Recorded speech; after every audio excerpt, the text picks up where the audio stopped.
todos.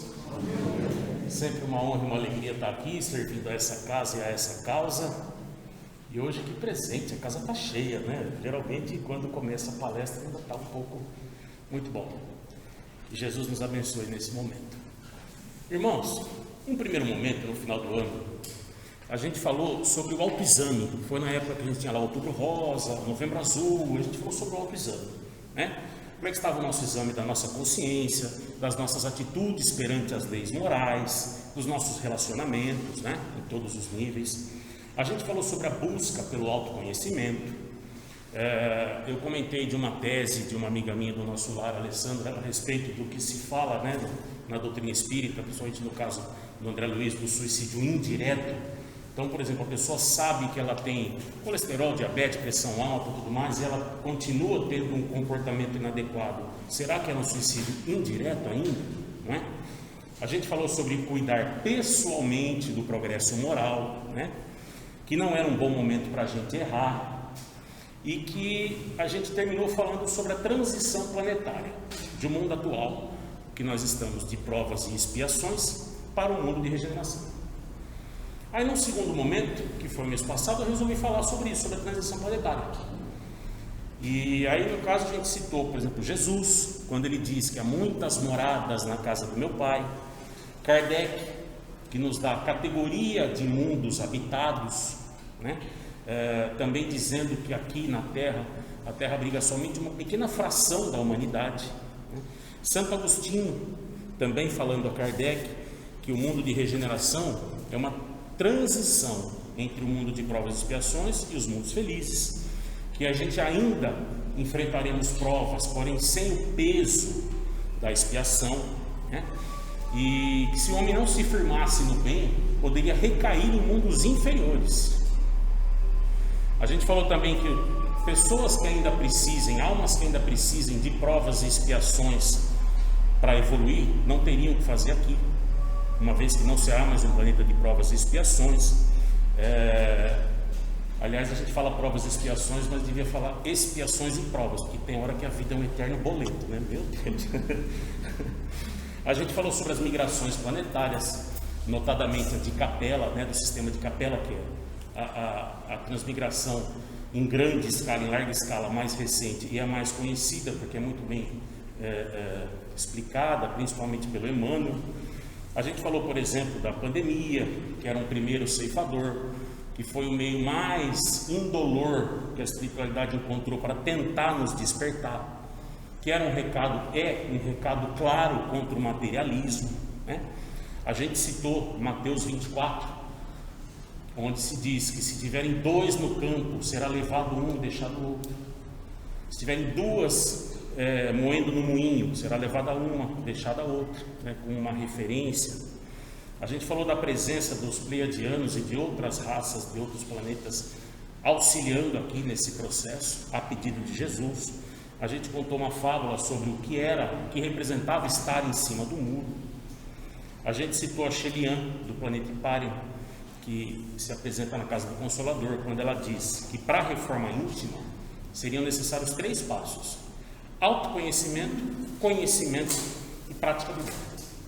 Autoconhecimento, quanto mais a gente se conhecer, mais a gente vai saber nossas falhas, nossas virtudes, nossos pontos a melhorar, nossas fraquezas, nossas limitações.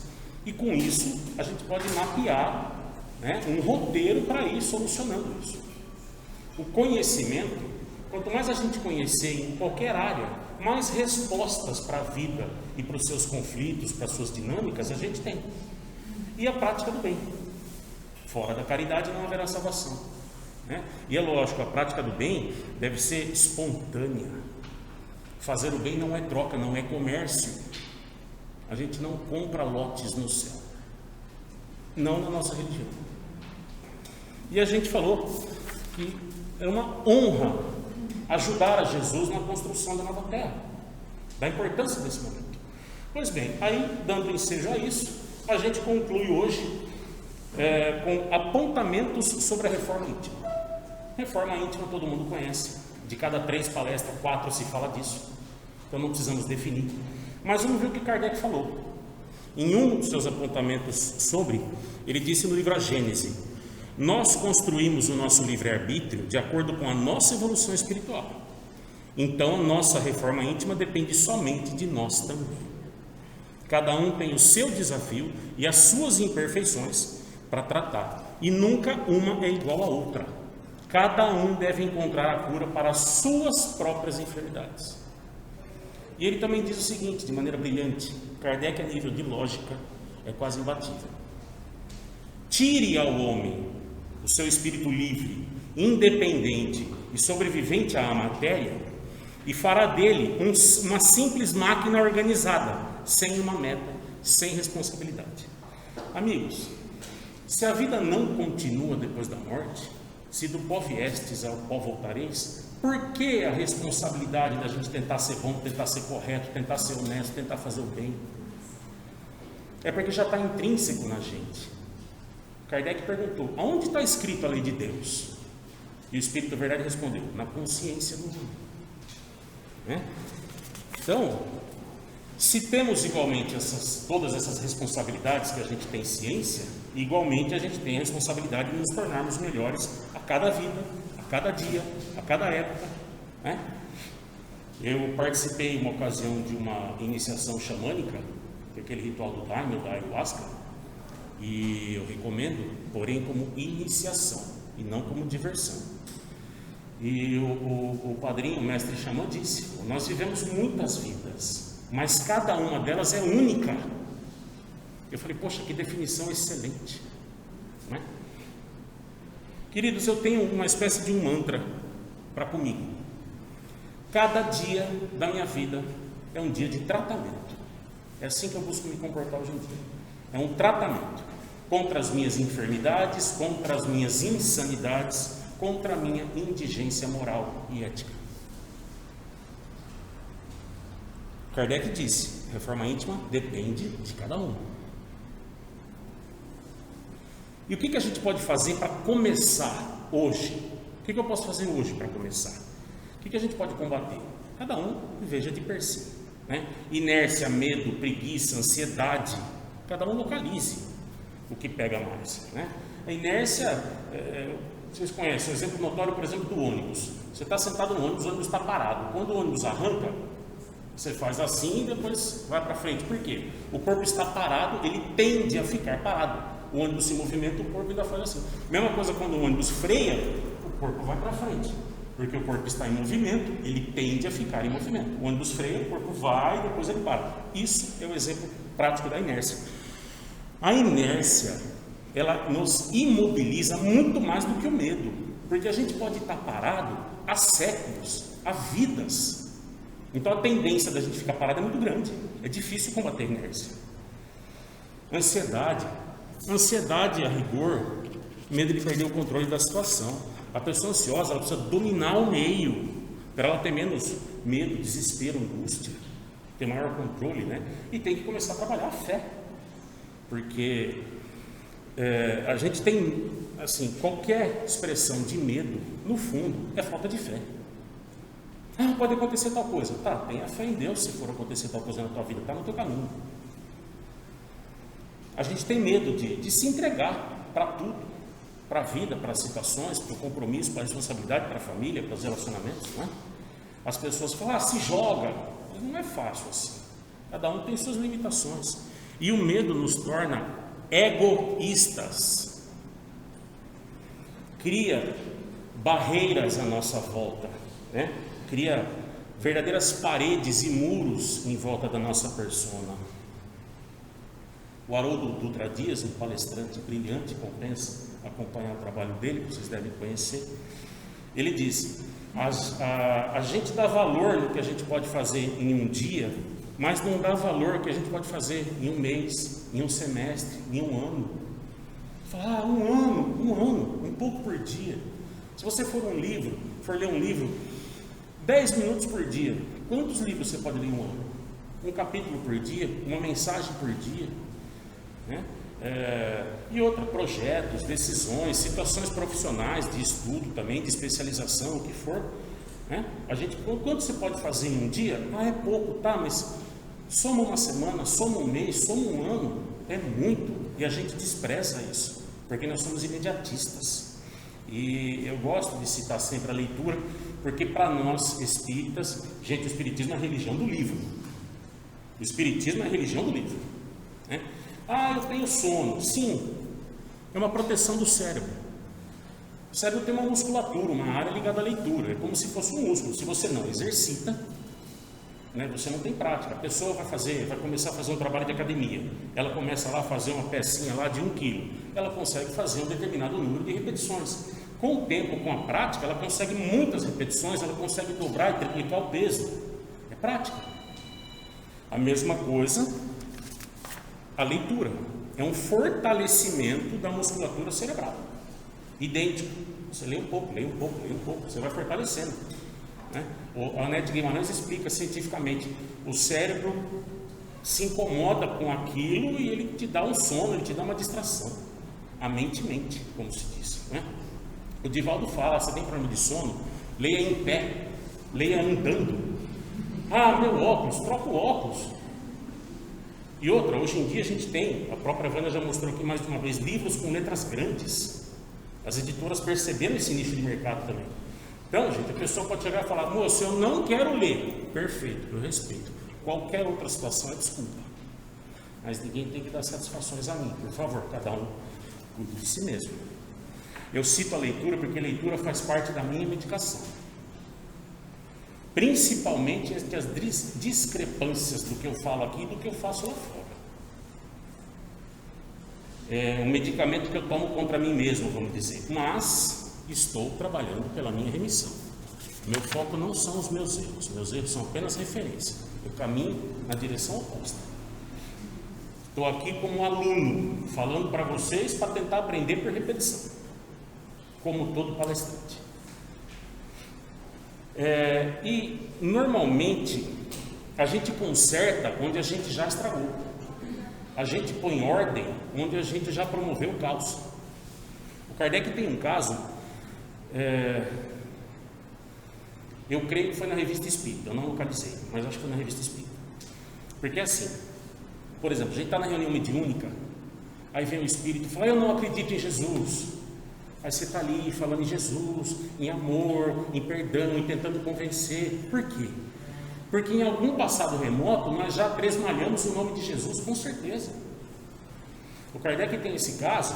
Era um espírito que, enquanto encarnado, ele era comerciante, negociante de tecidos, e ele roubava sempre uns pedacinhos, uns centímetros, alguma coisa, ele sempre levava vantagem.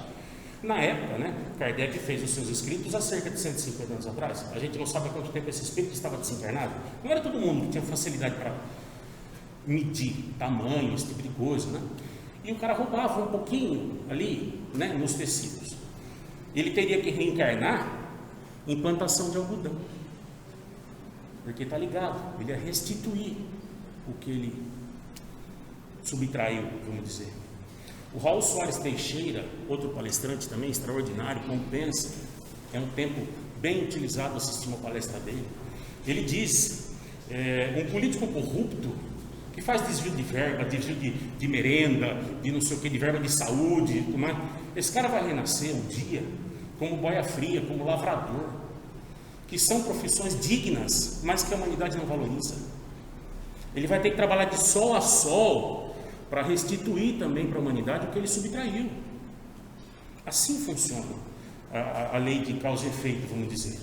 Não basta se arrepender, é um primeiro passo, mas não é suficiente, né? Tem aquele caso clássico, aquele exemplo clássico do copo quebrado.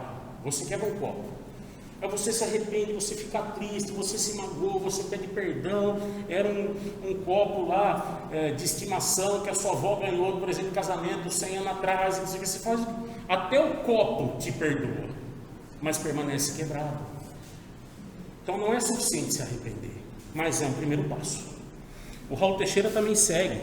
Ele fala em um hospital, em uma UTI. Por favor, isso não é regra, mas é uma referência perfeita. Quem está lá se esmerando até o último para salvar a vida, é porque em outros momentos já ajudou a ceifar vidas. Um cirurgião, ele tem que ser frio. Para quê? para ele não errar no corte, não errar na incisão, para a incisão ser perfeita. E onde ele adquire essa frieza? Na crueldade do passado remoto. Muitas vezes a pessoa que salva vidas pela lâmina de um bisturi, já ceifou vidas pela lâmina de uma espada. Assim funciona a lei. Insisto, não é regra, mas é uma referência perfeita. Então, gente, vamos lá. É importante, como a gente disse, pensar no hoje, sem esquecer dos dias, dos meses, dos anos, não é? Ah, meu Deus, mas e amanhã? O que vai ser de mim amanhã? Dr. Ramon de Avelar Espírito, também conhecido como doutor espanhol, que se comunica na casa do Consolador, ele diz: amanhã será exatamente como a gente precisa. Trabalhemos pelo hoje. O amanhã ainda não existe, a não ser como possibilidades. Então a gente não pode perder tempo inútil. Ai meu Deus, quando vai ser isso, quando vai ser aquilo, vai ter outra pandemia, é um ceifador, vai ter um terremoto, foi a China, foi os Estados Unidos, não importa. Usemos o nosso tempo perguntando, analisando quem eu sou, quais são as minhas forças, as minhas fraquezas, quais são os gatilhos que ativam os meus erros, as minhas insanidades, as minhas loucuras, as minhas grosserias. Como eu posso ser melhor? O que eu posso fazer hoje pelo meu amanhã? Isso é uma forma de conduzir o nosso tempo, de direcionar o nosso pensamento, de focar no conserto, não na quebra. O Geraldinho Lemos fala: a felicidade não é o destino, é o caminho, é o durante, é o percorrer a viagem. Um atleta de alto rendimento, por exemplo, um corredor, ele vai numa competição importante, ele bate o recorde mundial. No dia seguinte ele está tentando melhorar o tempo dele, porque ele quer mais. E ele passa 4 anos se esmerando sem descanso, sem família, sem conforto, sem nada, por causa de 1/1000 de segundo. Porque ele quer mais. Porque a felicidade não está no destino, está no caminho, está no durante. Deve ser o nosso comportamento. A gente deve estar na felicidade. A gente deve procurar estar em conexão sempre com a luz maior, com o Criador. Jesus disse: o Criador é um Pai amoroso. A gente deve estar em conexão com a proteção. A proteção já existe, a gente já nasceu na proteção. Deus já preparou tudo para nos receber. A gente bloqueia com as paredes que a gente citou mais cedo, os muros que a gente coloca à nossa volta para nos proteger, né? A sabedoria popular diz, isso não é espiritismo, isso é sabedoria popular, que Deus dá o frio conforme o cobertor, ou seja, o cobertor vem antes, depois vem o frio. Bom, o filho tem esse cobertor, vai esse frio, esse tem outro cobertor maior, entendeu? Então a proteção já existe. Muitas vezes Deus dá o remédio antes da dor. Infelizmente, a gente ainda está entre o número daqueles que não têm olhos de ver nem ouvidos de ouvir. A gente tem que ter ciência que está tudo já manejado corretamente para a nossa evolução. Está tudo pronto, está tudo no lugar.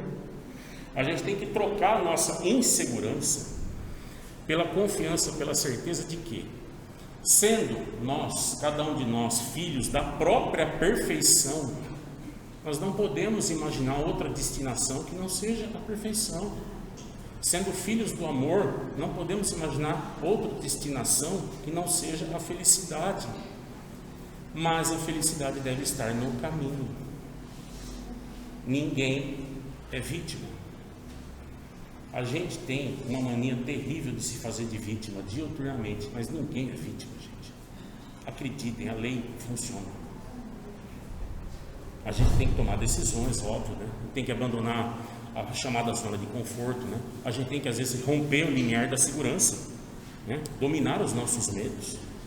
Muitas vezes a gente tem medo a gente tem uma situação difícil, mas a gente tem medo de perder, de se prejudicar, de ser rejeitado. Mas é uma atitude ética, uma atitude que vai trabalhar pelo bem. Então a gente tem que dominar o medo e tem que se posicionar. Às vezes são situações difíceis, mas temos que nos posicionar. Gente, e metas pequenas, de acordo com o entendimento, com a capacidade de cada um.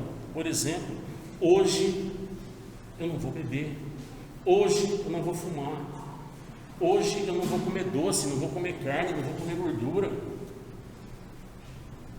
A Shelian cita, fala, gente, se vocês no Espiritismo acreditam que vocês passam como princípio espiritual pelo reino mineral, vegetal, animal, até chegar no nominal, e só no final da escala vocês atingem individualidade, que é o princípio espiritual que passa, né?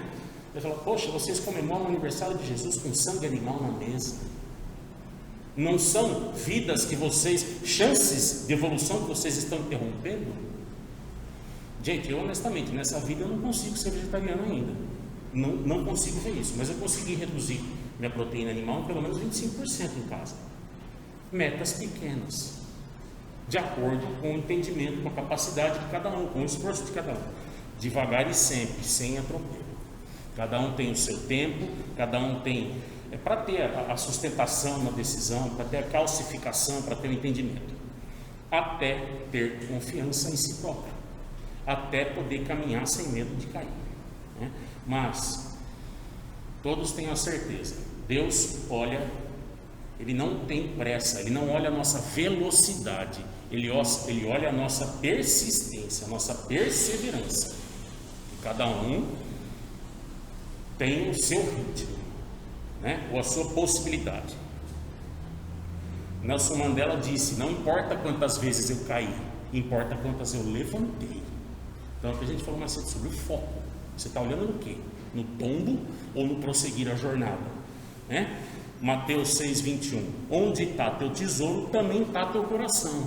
Então hoje, por exemplo, teu olho, tua mente, está aqui no estudo ou está lá na tua geladeira? Às vezes a pessoa está aqui e fala, ai meu Deus do céu, o gordinho não para de falar, eu esqueci de comprar carvão, rapaz. Não, palestra, estudo, amém, Senhor, irmão José, ai meu Deus do céu. O mercado vai estar fechado, o outro vai estar aberto, mas vai ter uma fila. Rapaz, como é que eu fui esquecido? Você vai conseguir tomar um passe ou você encheu de paredes à sua volta?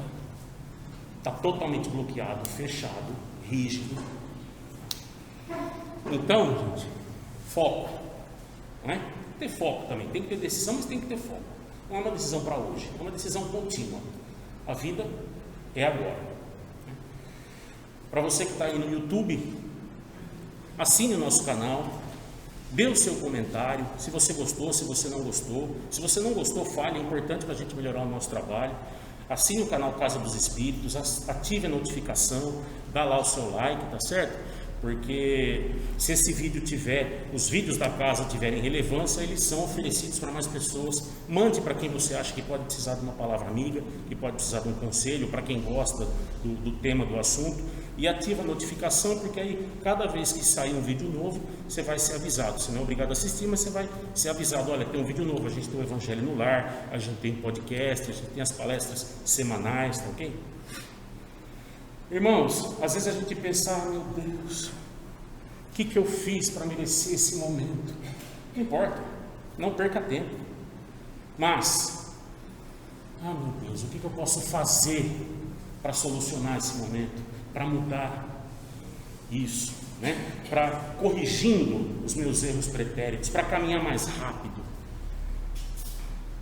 A Mônica de Medeiros diz, como a gente citou, para não focar no erro, mas para focar no acerto que proporciona o ensino. Você errou, você aprende. Você pega o ônibus errado, você aprende. Poxa, eu não vou mais pegar esse ônibus, certo? Então, não focar no erro, focar no ensino que provém do acerto que aquele erro, né, te proporcionou, que o erro te deu. Uma outra coisa grave que a gente faz, sem perceber, Dr. Peter Liu, especialista em medicina chinesa e acupuntura, ele fala, gente, por exemplo, a pessoa sofre uma agressão violenta, um assalto, uma situação, e ela fica todo dia remoendo, entrando naquela vibração, naquela emoção. Ela revive o assalto, a agressão, o problema, o que ela perdeu, o que poderia ter acontecido, todo dia. Ela não sai daquilo, ela é assaltada todo dia, ela é agredida todo dia.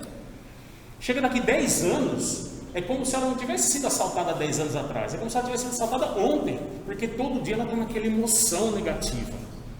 A gente entende que é difícil, Existem situações que marcam a gente, cicatrizam a gente profundamente, mas desvia o foco, olha para o outro lado, deixa aquilo tratado no passado, senão você fica todo dia revivendo aquela emoção negativa, aquela perda. Queridos, Deus nos chama diversas vezes a semear. Percamos a ansiedade de colher. Estamos aqui para trabalhar. Vamos plantar o máximo que a gente puder, semear o máximo que a gente puder. A semente só vai nascer em solo fértil, mas vamos plantando, vamos plantando, vamos plantando. Uma hora aquele solo vai estar preparado. Mateus 16, 27. Porque o Filho do Homem virá na glória de seu Pai com os seus anjos, então dará a cada um segundo suas obras. A gente escuta muito, né? A cada um segundo suas obras. Cada um tem o que merece. Cada um tem o que merece? Não. Cada um tem o que precisa. A intenção da vida é a nossa evolução. A vida, ela colima tudo para nosso adiantamento, para nossa evolução, né? Jesus disse, João 5,17: o Pai que está nos céus ainda trabalha e eu trabalho com Ele. E para nós seria diferente? Se o planeta Terra, segundo a ciência, tem cerca de 4 bilhões de anos e meio, e o Pai que está nos céus ainda trabalha e eu trabalho com Ele, para nós seria diferente? Queridos, isso é importante. Cada vez que a vida coloca algum desafio no nosso caminho, acreditem, ela está nos colocando no caminho. Meu Deus, por que a vida colocou essa pessoa no meu caminho? Para colocar você no caminho. Por que a vida colocou essa doença no meu caminho? Para endireitar o teu caminho. Por que a vida colocou esse desafio no meu caminho? Para você voltar para o caminho. O que a vida coloca no nosso caminho é para nos colocar no caminho. A gente está na hora certa, no lugar certo, com as pessoas certas. Só falta fazermos o certo. A única coisa que está atravancando somos nós. E uma coisa difícil de digerir: o mundo à nossa volta é reflexo nosso e não o contrário. A gente não é reflexo do mundo à nossa volta. O mundo à nossa volta é reflexo nosso. É difícil digerir isso, mas é fato. Agora, poxa, o que a gente pode fazer? Como é que eu sei apontar o que eu tenho de defeito grave ou não? Porque a gente não percebe. A gente às vezes não sabe. Tem muita coisa que a gente erra consciente, mas tem coisa que não, né? Às vezes a pessoa pensa uma coisa de você, você não sabe, você acha que você está fazendo certo. O que eu posso fazer? Como é que eu posso identificar meus erros, meus pontos a melhorar? Duas coisas. Primeiro, escutar o que os adversários dizem sobre nós. Teus amigos, teus parentes, teus mentores vão te incentivar, vão te dar apoio moral, vão falar: olha, acredita, continua, confia. Os teus inimigos vão falar na lata quem é você, quem somos nós, quais os nossos erros, os nossos defeitos. Devemos ouvir os nossos adversários atentamente, mesmo que a gente não dê razão, a gente deve ouvir. Outra coisa, prestemos atenção. O que a gente mais abomina no outro, na humanidade, na sociedade, o que a gente mais abomina, pode procurar isso dentro da gente, pode olhar para dentro que nós vamos achar. O que mais a gente abomina do lado de fora, pode procurar dentro. Procura com calma, cada um de per si. Queridos, Mateus 26, 41 está escrito: vigiai e orai. A gente escuta diuturnamente na doutrina espírita, em palestras, em livros, orai, vigiai, orai, vigiai, orai, vigiai. Se a gente abrir a Bíblia, está escrito vigiai e orai. O vigiai tem um destaque maior e a gente não percebe, né? Vigiai e orai para que não entreis em tentação. Na verdade, o espírito está pronto, mas a carne é fraca. Vigiar o quê? Vigiar tudo, nosso ambiente mental, os nossos pensamentos, os nossos sentimentos. Gente, tudo que a gente pensa vai pintado com as tintas do que a gente sente. Você pega um casalzinho de namorado, um casalzinho novo, a moça comete uma gafe terrível contra o moço, ele mesmo já justifica ela. Não, imagina, você estava distraído, que isso? Vai ver daqui 20 anos. Querido, seu aniversário, eu comprei um sapato de R$1.000. Ele fala, meu Deus, vai apertar, não vai servir, eu não vou gostar da cor. Senhor, quem é que gasta R$1.000 num sapato? Porque é uma inconsequente. O pensamento vai eivado do sentimento. Então a gente deve vigiar o nosso sentimento, né? A gente sabe um dia que o chefe vai estar difícil, a gente sabe que o marido vai estar difícil, a gente sabe que o irmão vai estar difícil. Então a gente vigia antes.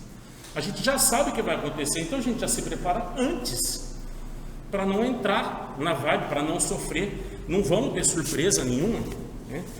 E outra coisa, quando o dia for muito difícil, a gente vigiar para que a gente não contamine as pessoas, o ambiente, os lugares, as situações, né? Hoje em dia você tem uma prioridade em notícias ruins, em notícias sensacionalistas, né? Como diz o Rossandro, inventaram notícia 24 horas, canal 24 horas. Então você tem que fabricar notícia. Então você está tomando café da manhã, tem lá o carro bomba lá no Talibã, mataram 4 lá em Jativitive do Norte, e não, sabe? Então você já começa o seu café da manhã assim. Agora nesse momento, por exemplo, de guerra que a gente está vivendo, infelizmente, né? Você chega em casa, você liga a notícia e fala, porque a guerra, porque hoje fez isso, porque não sei o que. A gente não percebe, mas daqui a pouco essa frequência dominou a gente e passou. A gente está recebendo uma coisa e a gente, sem perceber, passa a retransmitir. Você mudou de canal, você esqueceu, mas aquela frequência você retransmitiu ao invés de bloquear. É um perigo. Então, vigilância, vigiai e orai. Com relação à guerra, a revolta não combate o ódio. O ódio não combate o ódio, só alimenta. Somente o amor combate o ódio. Então, a nossa vibração, o nosso comportamento deve ser de paz. A gente está bem, tudo em paz, e de repente você entra num lugar, quando você sai, você percebe dando os outros, você fala, nossa, um mal-estar, uma coisa ruim, às vezes dói a cabeça, dá uma dificuldade de respiração, quer dizer, faltou vigilância. Você entrou naquele ambiente sem se proteger, né? Às vezes a pessoa senta do seu lado, uma amiga, um amigo, como é que tá? Tudo bem? Nossa, eu tô com uma dor de cabeça, menina, e senta e conversa, passa 10 minutos, a pessoa vai embora, a dor de cabeça fica. Falta de vigilância. A gente não está protegido, a gente esquece, a gente se deixa levar. Queridos, finalizando, não existe evolução por decreto nem por procuração. Cada um cuide da sua, auxiliando do próximo. É pessoal. O Fred Eldon, que eu peço perdão, eu não sei se é Eldon ou Elboni, escritor, ele diz: para mudar o mundo, a gente tem que abrir mão do nosso mundinho. Forte, né? Nós só seremos felizes quando a gente nos entregar ao amor puro, sem exigências, sem troca, sem comércio, deixando de lado o individualismo.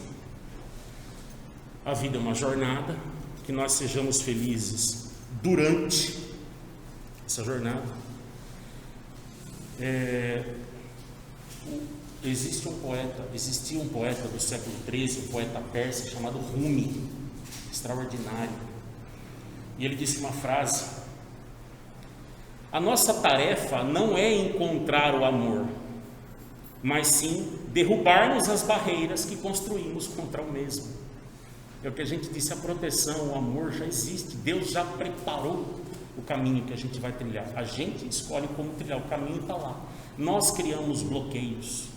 A nossa tarefa não é encontrar o amor, mas derrubar as barreiras que a gente construiu contra o amor. E eu não poderia deixar de citar o Chico.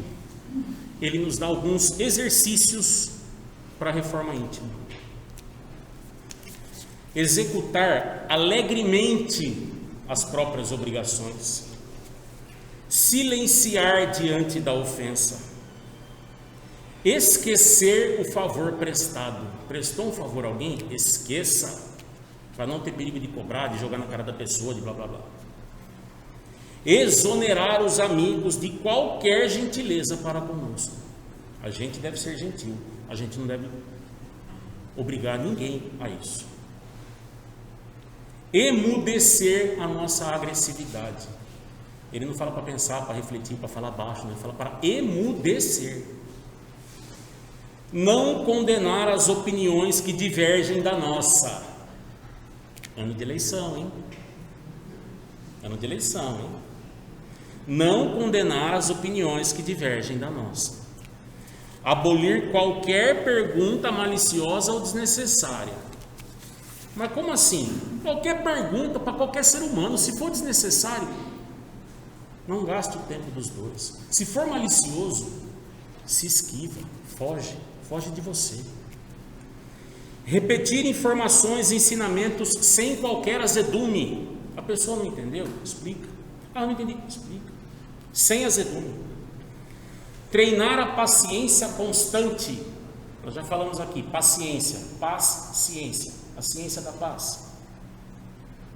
Ouvir fraternalmente as mágoas do companheiro, sem biografar as nossas. Ninguém tem nada a ver com nossos problemas. Buscar sem afetação o meio de ser mais útil. Desculpar sem desculpar-se. Não falar mal de ninguém. Buscar a melhor parte das pessoas que nos comunguem a experiência. Sabe aquele parente difícil? Sabe aquele cara chato do seu serviço? Sabe aquela pessoa negativa? Aquele vizinho implicante? Busquem a melhor parte dessa pessoa. Alegrar-se com a alegria do próximo.